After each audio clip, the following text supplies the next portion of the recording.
السلام علیکم۔ سمندری طوفان کے پیش نظر کراچی میں ساحلوں پر دفعہ 144 نافذ، نہانے پر پابندی عائد، ہائی الرٹ جاری کر دیا گیا۔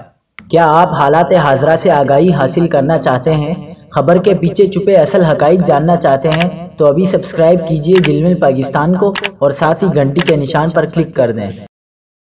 آپ کو بتاتے چلیں کہ کمشنر کراچی اقبال میمن نے 11 جون سے طوفان کے اثرات مکمل ختم ہونے تک سمندر میں جانے پر دفعہ 144 نافذ کر دی، جس کا نوٹیفیکیشن جاری کر دیا گیا۔ نوٹیفیکیشن میں کہا گیا ہے کہ سمندر میں نہانے اور شکار کرنے پر پابندی ہوگی۔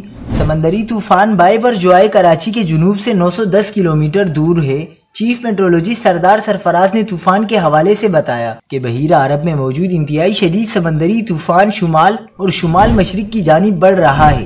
سمندری طوفان کے باعث 130 سے 150 اور 160 کلومیٹر فی گھنٹہ کی رفتار سے تیز ہوائیں چلنے کا امکان ہے۔ ادھر سمندری طوفان کے پیش نظر کراچی پورٹ ٹرسٹ KPT نے الرٹ جاری کر دیا، جس میں تمام اداروں کو 12 سے 14 جون تک الرٹ رہنے کی ہدایت کی گئی ہے۔ طوفان کے باعث تیز ہواؤں اور انتہائی طاقتور بارشوں کا امکان ہے۔